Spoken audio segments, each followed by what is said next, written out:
super maquiadora, aqui é a Carol. Você está assistindo a um dos melhores momentos de uma aula do desafio Código da Beleza.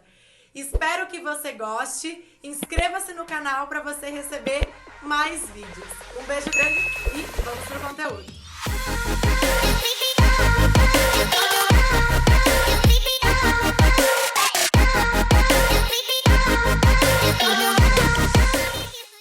Será que o rosto pode apresentar formas geométricas que despertam emoções? Como que a gente vai buscar essa resposta? Olhando as publicações científicas que já foram feitas nessa área. Fui pesquisar, fiz meu tema de casa, fui lá, fiz uma pesquisa nas bases de dados. Hoje a gente tem um mundo digital tão avançado que eu consigo acessar revistas do mundo inteiro. Então, a Carol acho que já passou para vocês, né, um pouco sobre como olhar para as revistas, cuidar o fator de impacto, olhar como que foi feita, se teve um cuidado, se tem uma validade. E foi aí, nesse mundo, que eu fui procurar essa resposta para vocês.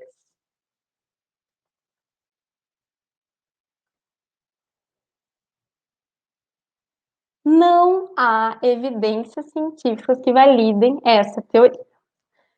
Lá em 2012, tem estudo esse de 2012 que eu encontrei, que foi o único artigo que eu encontrei que fala isso, que formas geométricas têm uma associação implícita com valor afetivo. Mas vejam, é um assunto tão interessante, é um assunto que sairia na mídia, que sairia em todos os jornais, se isso fosse conhecido e que tem um estudo pequenininho, um estudo que não foi muito bem feito, numa revista, publicado numa revista desconhecida.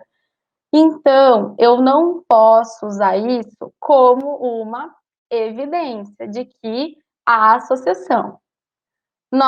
Esse estudo, ele dá uma indicação que pode haver, mas não é, ele por si só não é suficiente. Precisaria ter outros estudos, estudos maiores, estudos publicados em revista de maior impacto, que tenham métodos mais rigorosos de avaliação para mostrar que isso seria válido. E também, daí eu encontrei um estudo desse ano que eu achei bem interessante, que indica alguma semelhança na ativação cerebral promovida pelo sorriso e figuras geométricas. Eles falam, né? Amplitude do EEG é o eletroencefalograma, talvez alguma de vocês já tenha feito, que eles colocam lá uns eletrodos e fica medindo a atividade cortical, né? Então, é bem pouco invasivo, porque os eletrodos são superficiais, e eles só mostram assim, nessa região aqui tem ativação, nessa região aqui, então nos lobos, né? Que a gente tem. E aí eles colocaram cubo, sorriso e um estímulo abstrato, como um quadro. E disseram, tem alguma semelhança entre o sorriso e um cubo, mas vejam, não está falando em formato de rosto aqui. Então, se teve estudo em 2012 e depois não teve nenhum mais, a gente pode chegar a algumas conclusões assim. Talvez esse próprio grupo de estudos aqui continuou estudando e teve resultados negativos. Infelizmente, muitos resultados negativos não são publicados. E então a gente não fica nem sabendo que eles tentaram e deu errado. Mas o que a gente sabe é que não há evidências científicas até hoje, até agora, que validem essa teoria. Então, se as formas geométricas não têm nenhuma influência, né, nessa percepção de sentimento, de causar reações emocionais, o triângulo visto como um estímulo aversivo, que a gente vê por aí esse conhecimento sendo propagado, é um mito, também não tem.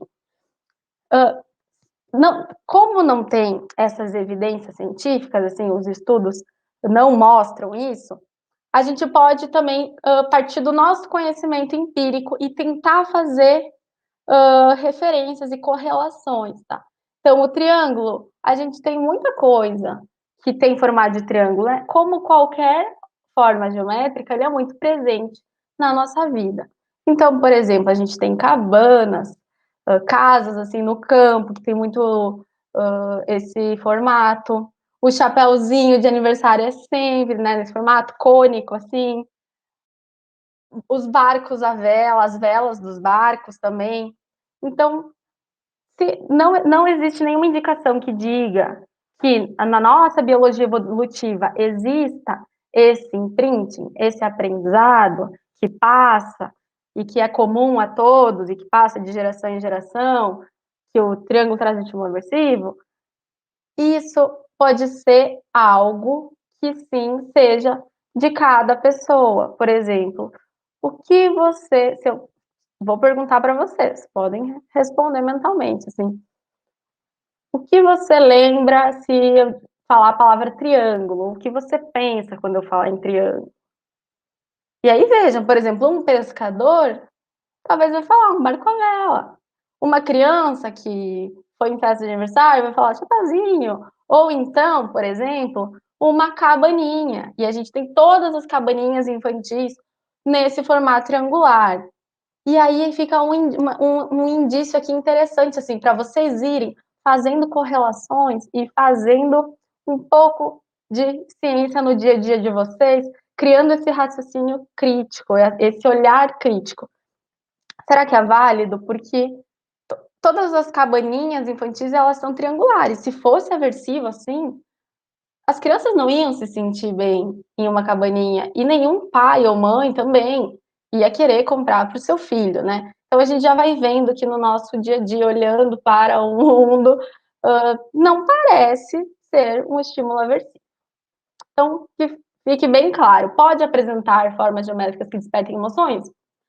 Por enquanto, a gente não pode afirmar isso. Claro que a ciência é um livro aberto sendo escrito. Em algum momento pode aparecer algumas outras evidências, né? Mas não, até agora não. E o triângulo invertido, então? Falar sobre o triângulo invertido, como é que é essa questão, então? Porque também tem isso, né? Também tem esse conhecimento sendo divulgado. Não, não é o triângulo, é um triângulo invertido que causa esse mal-estar, essa aversão. Então, faces com o triângulo invertido, elas teriam essa impressão negativa. Gente, se nem as formas geométricas tradicionais, na forma como a gente conhece de triângulo, foi demonstrado que tem, muito menos um triângulo invertido. Não existe essa correlação.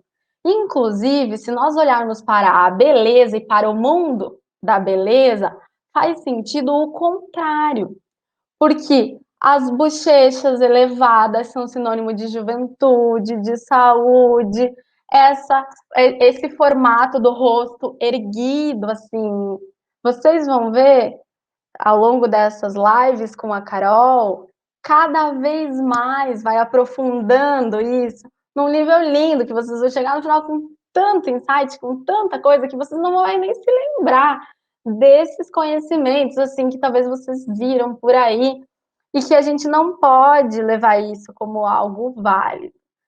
O triângulo invertido da beleza, inclusive, né, a gente encontra, assim, como faces lindas, belas, que se destacam e que passam uma sensação muito linda, muito agradável. Olhar para esse rosto, ele tem uma força, e não é uma força aversiva, é uma força de beleza, é uma força incrível. A gente tem aqui, eu coloquei nessa primeira imagem, a Nefertiti. Nefertiti foi uma deusa que o nome dela significa nasceu a mais bela, e ela era tida como, embora que não tenha favorecido essa imagem, como sendo muito bela lá, e ela e a Cleópatra são as grandes imagens que a gente tem daquele mundo antigo de beleza. E atual, então, nós temos aqui nossas conhecidas, né? Rihanna, Beyoncé, que tem esse formato de rosto. Veja, nós temos a beleza como um conhecimento, como um objeto de conhecimento, de olhar para ele, de explorá-lo, de conhecê-lo, captar tudo que ele tem, objetivamente. A beleza, ela é objetiva, ela é mensurável, ela é palpável. E se ela é mensurável, ela é palpável, a gente pode encontrar muita coisa sobre isso que já foi estudada e que está sendo desenvolvida. E que é o objetivo desse desafio, e é por isso que vocês estão aqui comigo e com a Carol hoje, para ir muito além, para conseguir olhar para uma coisa ali que está escrita e dizer, eu já sei que isso aqui não é bem assim. Ou então, me mostra a evidência. Da onde que veio isso? Em que época que esse conhecimento foi criado? O conhecimento, ele vai se atualizando, a ciência vai evoluindo, e com ela, muita coisa vai sendo vista. Ah, não, isso aqui não vale mais. Olha, isso aqui a gente já conhece muito além. Então, pensem, quando vocês lerem um livro, quando vocês lerem num blog, ou verem numa revista, em que ano, em que momento na história isso foi escrito? Hoje, essa ideia ela é válida? Será que está atualizado? Será que realmente isso tudo aqui tem uma correlação que eu possa fazer lá no meu trabalho, com as minhas clientes, lá nos meus cursos? E buscar sempre, sempre, sempre mais essa validade que vai dar a confiança que vocês precisam.